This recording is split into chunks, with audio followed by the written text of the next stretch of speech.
Yes, ready, start. Several agricultural universities have carried out surveys, and the results of these surveys are available. Punjab University carried out a survey, and other research students have also and have pointed out what the cost of production would be. For instance, in regard to wheat, they have arrived at the finding that the cost of production would be in the region of rupees 320, yet the procurement price is fixed at rupees 305. What is the justification for this in the face of the fact that the price of fertilizer, an important input, has been doubled?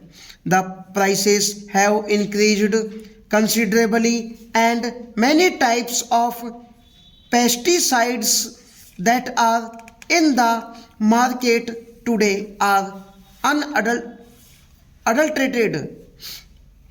What steps have the government taken to ensure that the pesticides that in the market for sale to the farmers are of the right quality and are not adulterated ones?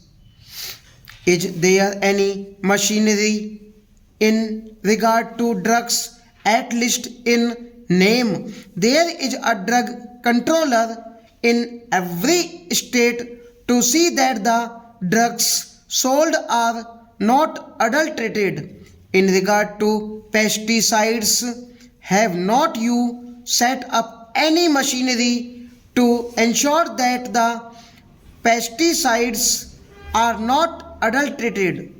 Last but not the least important factor for maximization of agricultural production is water.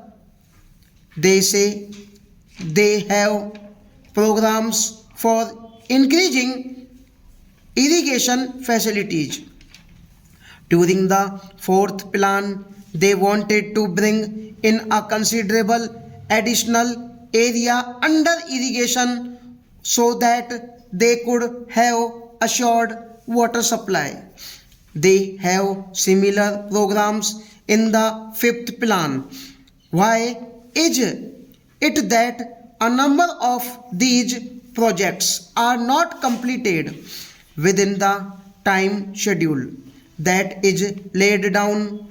Why is it that a number of most desirable projects are not even taken in hand for years for one reason or another, and the majority of them are held up because of interstate water disputes? What steps have been taken by the government to resolve those disputes? They say that they have no powers. What is the good of their saying so when the ruling party is today in a position to pass any legislation that it desires, even to amend the constitution as often as it likes, and yet it does not take steps to settle these issues, which would result in self sufficiency in food grains and also in respect of many vital cash crops needed for important industries? Why is it that we are unable to take any steps to settle these disputes and allow them to continue with no end in sight?